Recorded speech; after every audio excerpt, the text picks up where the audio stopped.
ऐसा कौन संसार में जन्मा जिसकी मृत्यु नहीं है? आया है सो जाएगा, राजा रंक फकीर, सब आए सब गए।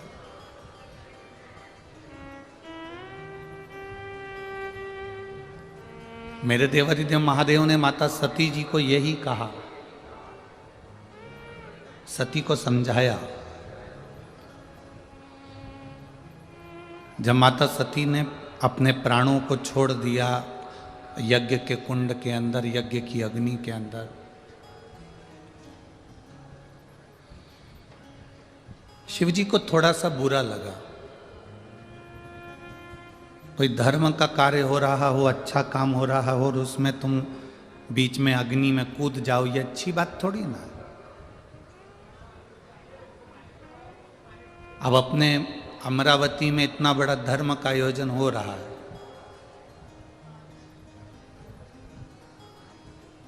शायद अमरावती के इतिहास का पहला शिव कुंभ है जो अमरावती में लगा।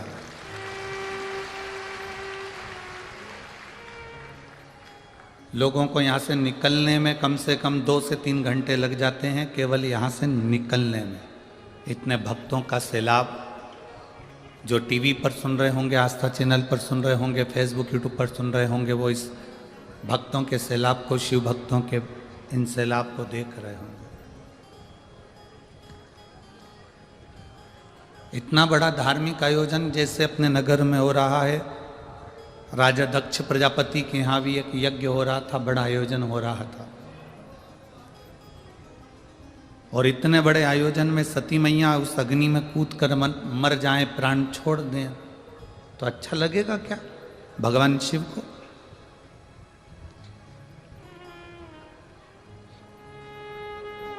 आप अगर धर्म की जय बोलते हो, अधर्म का नाश हो, प्राणियों में सद्भावना हो और विश्व का कल्याण, आप अगर धर्म की जय बोल रहे हो तो इतना अंदाजा आपकी उस बुद्धि में होना चाहिए कि धर्म की जय कब होती है? जब हम धर्म की रक्षा करते हैं, तब धर्म की जय बोलने का हक हमारे अंदर आ सकता है।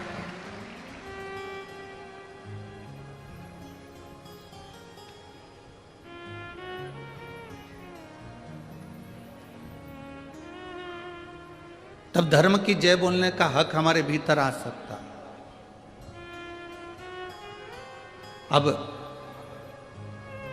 इतना बड़ा यज्ञ राजा दक्ष प्रजापति के यहाँ हो रहा है, और उस यज्ञ में माता सती अपने प्राणों को त्याग दे, तो ये अच्छी बात थोड़ी ना।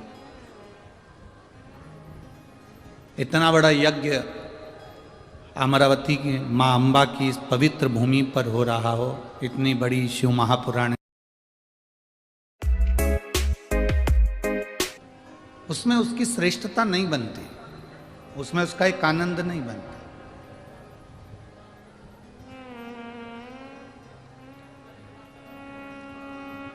अगर धर्म का कार्य हो रहा है, बन सके उस धर्म के कार्य को आगे बढ़ाने का प्रयास करो। जैसे अभी माननीय विधायक महोदय श्री रवि जी राणा जी कह रहे थे कि कल इस व्यासपीठ ने कहा कि नवयुवक बेटा बेटी अपनी अपनी स्कूटी, मोटरसाइकिल, गाड़ी, 2 व्हीलर लेकर जो वृद्ध लोग हैं उनको कथा स्थल तक छोड़ो।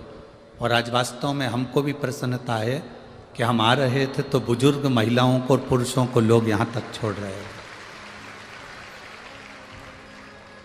हम धन्यवाद देंगे विधायक श्री रवि जी राणा जी को, जिन्होंने कम से कम देखा तो कि ये चीज़ यहाँ चालू हो गई। और हमें विश्वास है ये विदर्भ की भूमि है, ये कोई साधारण सी भूमि नहीं है विदर्भ की, ये कोई साधारण सी भूमि नहीं है विदर्भ की। जहाँ राम जी की दादाजी की ससुराल है, जहाँ भगवान कृष्ण की ससुराल है, जहाँ भगवान राम के सूर्यवंश में राजा सगर की ससुराल है, ये विदर्भ की भूमि से ही भगवान कृष्ण अपने लिए कन्या लेकर गए। इस विदर्भ की भूमि से राम जी के दादाजी अपने लिए कन्या लेकर गए। इस विदर्भ की भूमि से सूर्य वंश के राजा सगर अपने लिए कन्या लेकर गए। आखिर इस विदर्भ की भूमि में ऐसा क्या है? क्या दुनिया में और जगह कन्याएं नहीं है? पर विदर्भ के भूमि की जो कन्या है, ये कन्या शिव के प्रति, भक्ति के प्रति और भगवान के प्रति पूर्ण समर्पित होती है। पूर्ण समर्पित।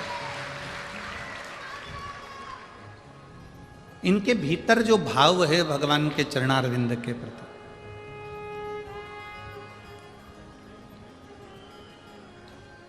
अभी हम आ रहे थे तब एक हमारा जो ड्राइवर हैं, जो भी गाड़ी चलाते हैं, हम उनको तो कहेंगे कि वो शिव हैं जो हमको यहाँ तक लेकर आते हैं। तो